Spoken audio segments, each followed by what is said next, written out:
nandito na tayo sa bahay, mahal. Huwag kang mahiya, ah. Hindi naman ako nahihiya, mahal. Kinakabahan lang ako. Huwag kang kabahan. Ipapakilala kita kay mama at papa saka sa kapatid ko. Mababait sila. At saka, hindi naman tayo magtatagal dito eh. Magbabakasyon lang tayo ng ilang araw para makapagpahinga tayo sa trabaho. Napanatag ang loob ni Agatha sa sinabi ng nobyo, kaya ngumiti na lamang siya bilang tugon. Kumatok si Migo sa pinto at maya-maya lang ay bumukas na ito. Nakatayo sa tabi ni Migo si Agatha na mahigpit ang kapit sa bag at pinipilit na ngumiti sa kaharap. Nasa harap nila si Aling Cora, ang ina ni Migo. Matikas ang tindig nito at malamig ang mga mata kung tumingin. Nahapyawan ni Agatha ng tingin ng dalagang nasa sala. Si Leia, nakaupo sa sofa at abala sa cellphone, pero halatang nakikinig sa nakikita roon. Nasa kusina naman si Mang Roger, ang ama ni Migo na abala sa pag-aayos ng pinggan. Magandang hapon, ma. Si Agatha nga po pala. Siya yung sinasabi ko sa inyong live-in partner ko. Ah, siya pala. Yan na yon, kuya. Oo, siya nga. Agatha, si mama, at saka si Leia, kapatid ko. Magandang hapon po. Walang maganda sa hapon. Saka amigo, hindi mo ba sinabihan ng girlfriend mo na magdala man lang ng konting pasalubong? Ma naman, huwag naman kayong ganyan. Baka nakalimutan lang, ma. Baka hindi uso yan sa kanila. Pasensya na po, tita. Ay, Nay. Nagmadali po kasi kami sa biyahe. Ah, ganun ba? Sige, pumasok na kayo. Ingatan niyo ang lakad niyo at kalilinis ko lang ng bahay. Ang dumi pa naman ng suot ng babaeng kasama mo. Ma, Umupo si Agatha sa sofa matapos ang igiya ni Migo. Maingat ang galaw niya na parang ayaw magingay. Ramdam niya ang panalamig ng paligid. Hindi dahil sa hangin, kundi sa mga mata ng mag-ina na tila sinusuri siya. Pilit namang nagbibiro si Migo. Naghahanap ng butas para gumanang tensyon sa pagitan ng lahat. Pero walang pumapansin sa kanya. Nahagip pa ni Agatha ang pagsilip ni Mang Roger mula sa kusina. Kita niya nang tumango ang ama ni Migo sa kanya pagkatapos muling bumalik sa ginagawa. Yun lamang ang nagpakalma sa kanya kahit kaunti dahil naramdaman niyang may isang tumanggap sa kanya sa bahay na yun. ma, gusto mo bang tulungan ka namin sa hapunan? Si Agatha, magaling siya magluto. Hindi na. Baka may storbo lang ako. Saka ayoko yung may nakikisawsaw at nagmamarunong. Akala ko pa naman mahihingan ko ng bagong gamit yung babae mo, kuya. Ultimo bagong bag nga, hindi niya mabili. Tingnan mo, butas-butas na ang bag niya. Leia, tumigil ka nga. Ano ba, kuya? Nagbibiro lang ako. Grabe ka naman. Hayaan mo siya, amigo. Hindi naman siguro si Agatha ang tipo ng madaling mapikon, di ba? Naiintindihan ko po. Yan ang gusto kong ugali, yung marunong makisama. Mahabang katahimikan ang namayani sa kanila. Nadidinig lang ay ang tunog ng orasang nakasabit sa dingding. Hindi mapakali si Agatha dahil tinitigan siya ni Aling Cora mula ulo hanggang paa, na parang sinusukat kung may karapatang umupo sa bahay nila. Nagkunuri namang abala sa cellphone si Leia. Pero paminsan-minsan ay lumilingon para sulyapan si Agatha na parang inaasar sa isip. Ilang taong ka na nga ulit, Agatha? 25 po. May trabaho? Opo, nasa maliit po akong printing shop sa Maynila. Ah, yung mga nagpapa-photo ID, ganon? Opo, kasama na rin po yung mga tarpaulin tsaka layout. Cute, no? Si kuya nga, ang galing sa construction firm tapos yung girlfriend niya taga-layout. Leia, tama na. Hayaan mo siya. Totoo naman hindi naman masama yung trabaho mo, Agatha. Pero alam mo naman, di ba? Iba ang klase ng pamumuhay namin dito. Hindi kami sanay sa kung ano-ano lang. Opo, naiintindihan ko po. Sana nga. Kasi minsan may mga tao na akala nila madali lang sumingit sa pamilya ng iba. Hindi ganon.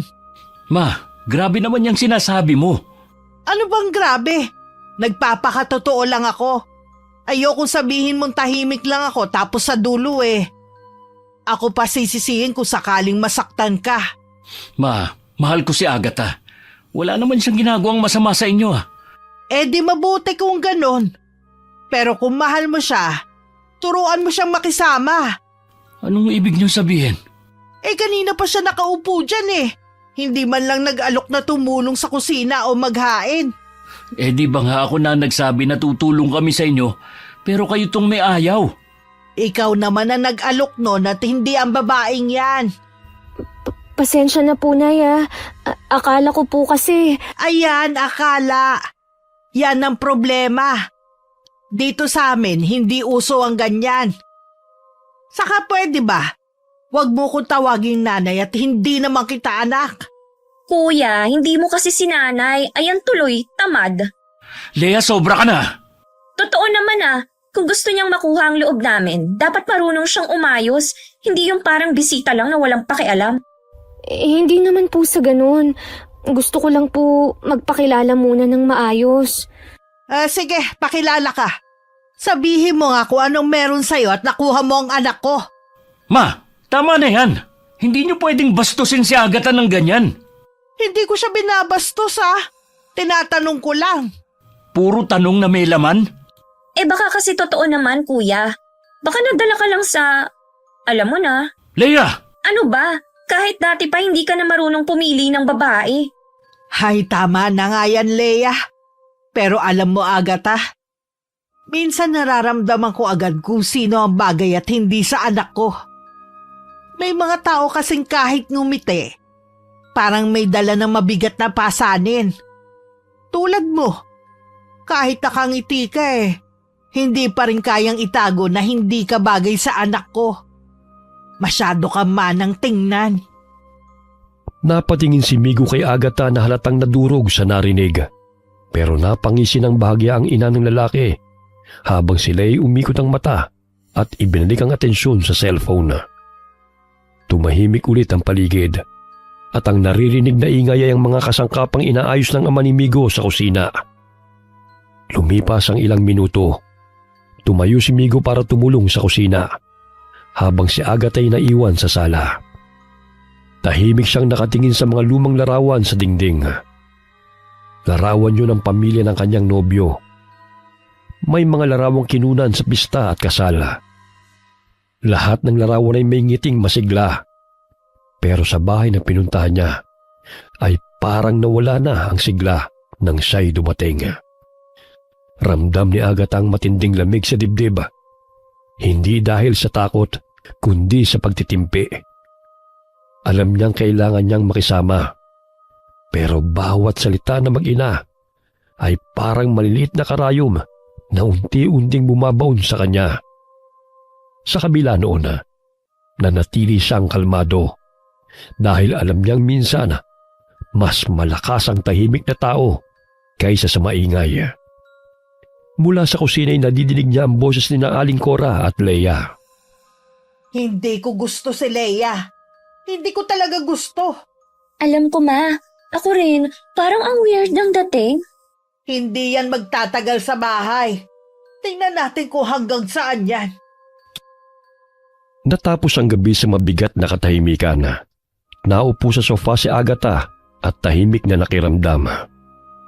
Maya-maya lumapit sa kanya si Migo at marahang hinawakan ang kanyang kamay. Walang imik si Agatha. Pero alam ni Migo na nadidinig niya ang lahat ng pag-uusap ni Lea at ng kanyang ina. Sa mga mata ni Agatha, bakas ang lungkot at pagpipigil ng emosyon. Malamig ang simoy ng hangin sa labas at ang naririnig na ingay ay ang tilaok ng manok. Nagpasyang lumabas si Agatha para maglinis ng bakuran. Pagkatapos ay isinunod niya ang paglilinis ng bahay. Pawis at pagod, pero tuloy pa rin siya sa ginagawa dahil ayaw niyang may masabi pa sa kanya ang mag-ina. Ayaw niyang isipin nila na tamad siya. Naramdaman niyang bumigat ang katawan niya, pero pinilit pa rin niyang magpatuloy. Nilalabanan niya ang pagod at paghapdi ng sikmura. Ay, wow, maaga ha. Inagahan ko para matapos agad. Sige, ituloy mo lang. Nakakapanibago lang kasi sa bahay namin, hindi gumigising ng ganitong oras ang mga bisita. Hindi naman ako bisita eh. Ah, ganun ba? Kala ko kasi wala pa namang kasal, di ba? Wala pa. Ayun naman pala. So bisita ka pa rin, hindi ka pa rin part ng family. Pinagkaiba lang kasi, ang bisita hindi pinapagawa ng gawaing bahay. Kaya hindi ko alam kung ano talaga ang bagay na itawag sa'yo. Pagkatapos sabihin yun, ay lumabas si Leia papuntang kusina para kumuha ng tubig. Pilit naman ang pagngiti ni Agatha habang nagpatuloy sa pagwawalis. Habang nag-aayos ng mesa, ay sumilip si Aling Cora. Bagong gising, nakaduster at bitbit ang tasa ng kape. Pinagmasdan niya si Agatha ng matagal bago nagsalita. Aba, may pakinabang ka rin pala. Maaga po akong nagising, kaya naisip ko na maglinis na rin. Sana hindi mo nilinis ang altar ko. Hindi lahat ng bagay pwedeng pakialaman dito. Ay hindi ho, hindi ko ho ginalaw yan. Mabuti. Kasi kapag ginalaw mo yon, baka may mawala. Tumaligod si Aling Cora bitbit ang tasa ng kape at naglakad papunta sa balkonahe. Naiwan si Agatha na pinilit ngumiti ulit kahit ramdam ang pangungutya sa tono ng ginang. Maya-maya'y bumaba na si Migo mula sa kwarto. Bagong gising ito at agad napansin si Agatha dahil pawisan. Mahal, bakit gising ka na? Bakit ikaw ang naglilinis? Wala lang, mahal. Wala rin naman akong ginagawa eh. Kaya naisip ko na tumulong. Pero hindi mo naman kailangang gawin lahat to. Hayaan mo na si Mama at si Leia. Ayos lang. Para wala silang masabi. Hindi mo kailangan patunayan kung sino ka. Alam kong mabait ka at masipag. Kaya nga kita dinala rito para magbakasyon eh. Kasi masyado mo nang pinapagod ang katawan mo sa trabaho. Okay lang ako, mahal. Sanay na ako. Hinaplos ni Migo ang buhok ni Agatha at napansin niya ang pamumula ng batok ng nobya.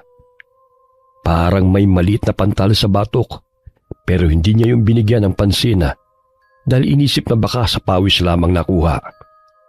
Niyakap niya ito saglit bago tuluyang lumabas ang bahay para bumili ng almusal.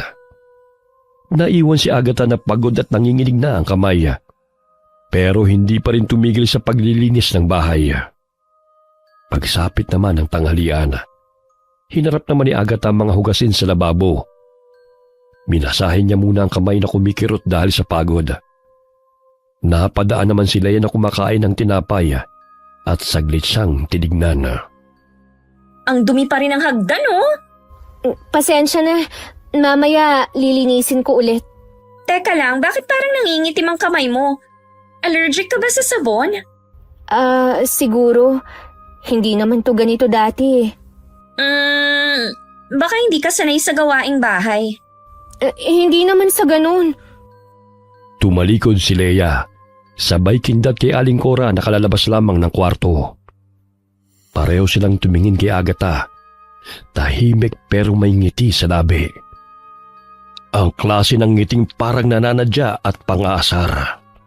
Tahimik lamang si Agatha buong hapon. Naglilinis, naglalaba at nag-aayos ng bahay. Habang ang pamilya ni Migo'y nanonood lang ng palabas sa TV na parang walang pakialam sa paghihirap niya. Kinagabihan, pagod na nahiga si Agatha sa tabi ni Migo. Hindi siya dumadaing sa sakit ng katawan. Nakatulog siya dahil sa pagod at sumapit ang madaling araw nang bigla siyang magising. Mabigat ang dibdib niya. Parang may gumagapang sa loob ng lalamunan niya. Umupo siya at hinigpitan ang hawak sa kumot. Nakakaramdam na rin siya ng pagkahilo. Napahawak siya sa tiyan dahil ramdam niyang may umiikot sa loob nito. Pinilit niyang huwag gumawa ng ingay. Ayaw niyang magising si Migo. Huminga siya ng malalim.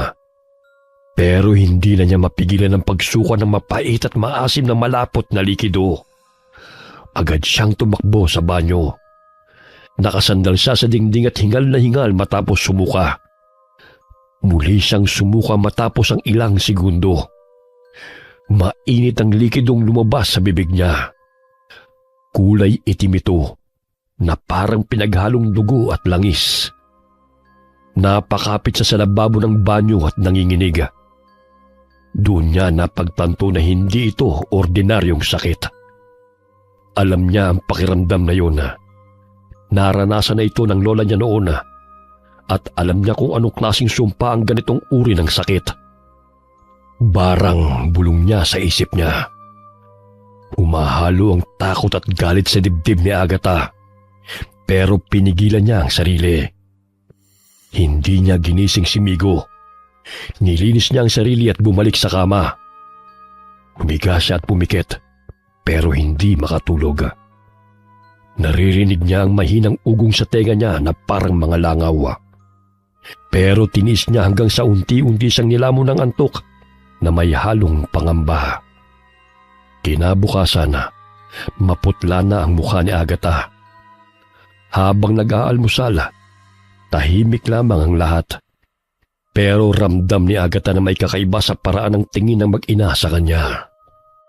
Tahimik ka, hindi ka ba natulog kagabi? Medyo masakit lang ang tiyan ko.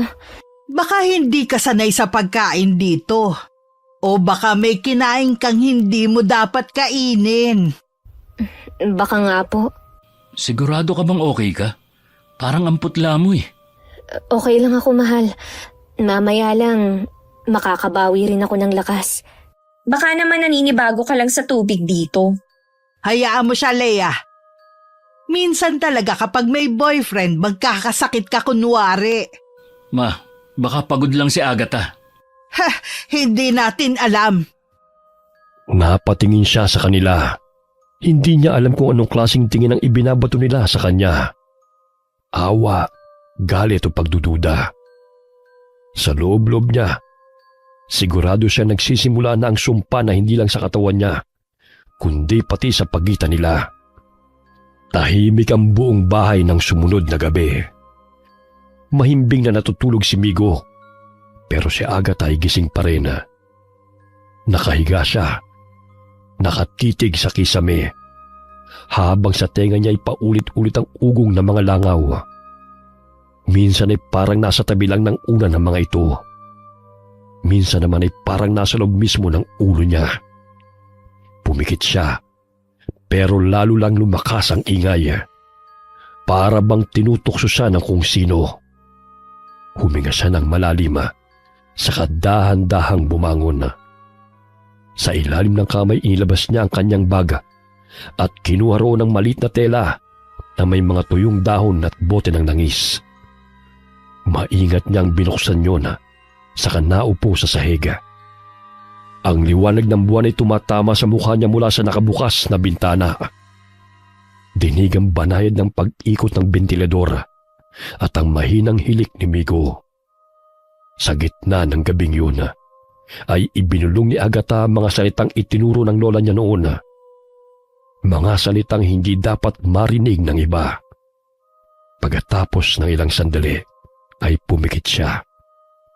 Lumamig ang paligid at parang may hangin na dumaan sa loob ng kwarto.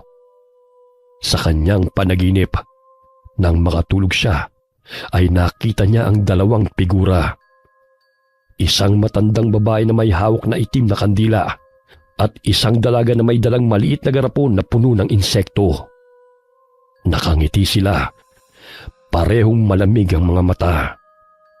Sa gilid ng labi ni Agatha, sumilay ang isang ngiti. Kinabukasan, maagang nagising si Agatha na parang walang nangyari. Tahimik siyang nagluto ng almusal. Sa mesa, naroon sina Aling Cora at Leia, parehong nakatingin sa kanya. Agatha, parang may narinig akong ingay sa kwarto niyo ni Migo kagabi. Wala bang nangyaring masama kagabi? Saka alam kong tulog na kayo eh. Pero may narinig akong parang nagdadasal. Baka nagsasalita lang po ako ng tulog. Ganon kasi ako minsan. Ngumiti siya ng banayad. Hindi alam ng dalawa na alam na niya ang lahat ng pinaggagawa ng mga ito.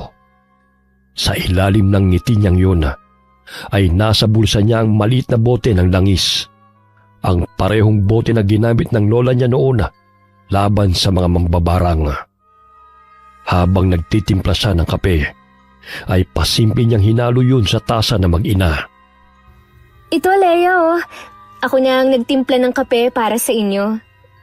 Pasensya na, kung medyo matapang. Wow, abat may kape pa. Dinampot ni Leia ang tasa sa kauminom. Si Aling Cora naman ay umupo sa tabi. Tahimik lamang, pero halatang nakamasid. Sumapit ang hapon at nagulantang ang lahat sa biglang pagsigaw mula sa kwarto ni Leia. Ma! Sobrang sakit ng sikmura ako. Leia, ano nangyayari sa'yo? Hindi ko alam. Para akong... Nagsuka si Leia sa sahig. Napatras si Agatha, pero hindi dahil sa gulat, kundi para pagmasdan ng mabuti ang nangyayari. Sa suka ni Leia ay may lumabas na maliliit na itlog ng insekto. Kulay puti at may gumagalaw sa loob. Nagsisisigaw si Leia. Umiiyak at nanginginig sa takot. Ano to? Tulungan mo ako! Leia, anak! Habang lumalapit si Aling Cora ay napatingin siya kay Agatha. Tahimik lamang ito. Nakatayo, pero may kakaibang tingin na mahirap basahin. Anong ginawa mo? Wala po. Tsaka bakit ako ang tinatanong nyo? Huwag kang magsinungaling! Bakit bumalik ka? Hindi ako nagsisinungaling. Alam nyo naman kung anong ginawa nyo sa akin. Natigilan si Aling Cora. Napatingin siya sa anak niyang patuloy na nagsisisigaw sa sakit.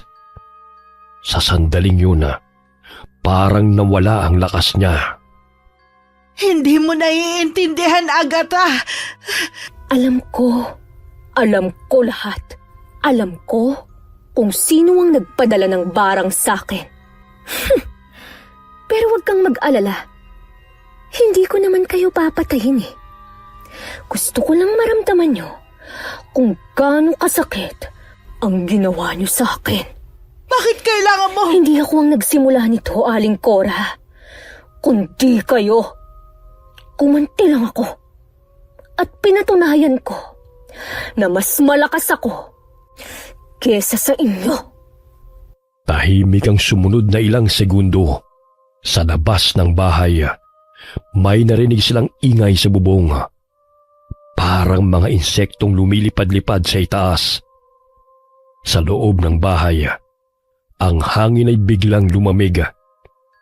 Tumitig si Agatha kay Aling Cora at marahang huminga. Sa ilalim ng mesa, dahan-dahang lumabas ang mga langaw. Hindi yun ordinaryong langaw. Malalaki, maitim at parang may sariling isip. Umiikot sila sa paligid ni Aling Cora at Leia. Nanatili namang nakatayo si Agatha. Hindi kumikibong pinagmamasdan ng dalawa. Ang mga langaw ay umakyat sa dingding. Nagkalat sa kisame at doon tumigil. Walang nagsasalita sa kanila. Ang tanging maririnig ay ang pag-iyak ni Leia at ang mabagal na paghinga ni Aling Cora na halos hindi makagalaw. Sa sandaling yun, parang bumalik kay Aling Cora ang lahat ng ginawa niyang kasalanan. Ang mga taong sinaktan niya, ang mga sumpa na ipinasa niya noon. Patawarin mo ako. Hindi ko alam na ganito ang mangyayari. Ngayon mo lang naisip yan. Pero minsan, kailangan mo munang maranasan bago ka matutong matakot. Anong nangyayari dito? Napatakbo si Migo sa loob ng silid. Nakita niya ang kalat sa sahig, ang mga langaw, at ang kapatid niyang halos walang malay. Mahal, anong nangyari? Wala, mahal. Naparami lang yata ang kape ni Leia. Kuya, tulungan mo ko. Niyakap ni Migo ang kapatid niya habang si Aling Cora ay nakatingin kay Agatha. Alam niyang hindi na ito ang dating babaeng tahimik at mahiyain. Dumilim ang paligid kahit maliwanag pa dapat. Parang huminto ang oras. Ang mga langaw ay isa-isang naglaho. Ngunit ang amoy ng langis at dugo ay nanatili. Lumapit kay Migo si Agatha. Hinaplos ang braso nito at ngumiti. Sa likod ng ngiting yun ay may halong awa. Pero mas matindi ang galit niya sa ginawa ng ina at kapatid nito. Lumapit siya sa pinto. At bago siya lumabas ay tumingin muli kay Aling Cora. Isang tingin na malamig at puno ng babala. Alagaan niyo pong mabuti si Leia, ha? Habang malakas pa kayo. Kasi hindi pa tapos to. Lumabas na sanang silid bit-bit ang bote ng langis. Naiwan na mag-iina na takot. Nanginginig at alam nilang sa pagkakataong yun nagkamali sila ng binarang. Nang sumunod na gabi ay maliwanag ang buwan. Tahimik ang paligid. Pero sa loob ng bahay ay mabigat ang hangin. Mahimbing na natutulog si Migo. Pero si Agatha ay gising pa at nakahiga na nakatitig sa kisame. Sa labas ng kwarto ay maririnig ang mahihinang yabag, kasabay ng pabulong na ungol. Maya-maya'y narinig niyang malakas na sigaw ni Leia mula sa kabilang kwarto.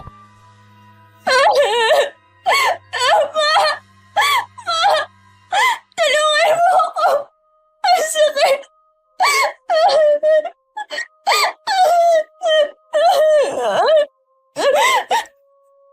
Kaagad na alimpungatan si Migo at bumangon habang si Agatha ay hindi kumilos. Mula sa labas ng pinto ay narinig niya ang kalabugatang paghingal ni Aling Cora. Anong nangyayari? Cora! Leia! Nagtakbuhan silang lahat papasok sa kwarto ni Leia. Pagbukas ng pinto ay bumungad ang nakakakilabot na eksena. Si Leia ay nakahiga, nanginginig at halos hindi na makapagsalita. Ang mga mata niya ay namumula at sa bibig ay may tumutulong itim na likido. Sa tabi niya ay nakahawak si Aling Cora sa tiyan, namimilipit sa sahig, umiiyak at humihingal na parang sinisilaban sa loob. Amoy sunog na balat, amoy langis, amoy dugo. Lahat sila'y napatigil sa takot. Kuya, tulungan mo ako. May gumagalaw sa loob ko. Diyos ko! Leia! Ang init! Diyos ko, ang init! Parang sinusunog ang lamang ko! Niyakap ni Mang Roger ang asawa niya, pero napaatras din ang maramdaman ng init ng balat nito at hindi na yun matatawag na lagnat lamang. Cora! Ano to? Ano nangyayari sa inyo? Hindi ko alam, Roger! Nakita ni Agatha kung paano siya tignan ng ina ng nobyo. Isang tingin na puno ng takot, pagsisisi at pagkilala. Mula sa bibig nila ay muling lumabas ang itim na likido. Kasabay nito ay ang matinis na tili ng dalaga, habang may mga maliliit na puting itlog na lumabas sa kanyang bibig. Ang ilan dito ay parang may gumagalaw pa sa loob. Mula sa magkabilang tenga niya ay lumabas ang mga langaw. Malalaki, nangingitim at lumilipad paikot sa kwarto. Si Aling Cora naman ay dumapa, nanginginig at sa pagitan ng pag-iyak niya ay biglang bumuhos mula sa likuran niya ang napakaraming langaw na hindi nila alam kung saan nagbula. Nagkalat ang mga ito sa buong silid. Ayoko na. Tulungan mo ako. Agatha, patawarin mo ako! Patawarin mo kami ni Leia! Tumayo si Agatha. Kalmado't nakatitig lamang sa kanila. Habang si Migo'y lumapit kay Leia na nanginginig sa takot.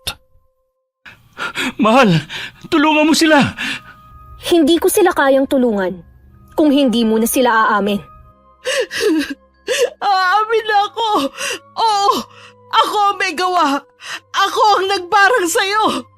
Ano? Anong sinasabi mo? Ginawa ko to dahil ayoko mawala sa amin si Migo! Dahil ayoko kunin ka ng babaeng yan! Cora, Diyos ko, bakit mo ginawa yan? Akala ko ba nagbago ka na? Akala ko mababawasan ang pagmamahal mo sa kanya, Migo. Hindi ko alam na ganito kabigat ang balik. Tahimik lamang si Agatha habang pinakikinggan ang paliwanag ni Aling Cora. Sa sahig, lumilipad pa rin ang mga langaw habang sila ay patuloy sa pagsusuka at pag-iyak. Kuya, patawarin mo ko. Sumunod lang ako kay Mama. Diyos ko, Leia, bakit ka nakisali? Lalong lumamig ang paligid. Parang huminto ang oras. Ang mga langaw ay dahan-dahang tumigil sa paglipad at isa-isa silang namatay sa sahig. Ang itim na likido sa katawan ni Leia ay natuyo habang si Aling Cora ay halos hindi na makabangon. Lumingon si Agatha kay Migo. Ang mukha nito ay puno ng takot at galit.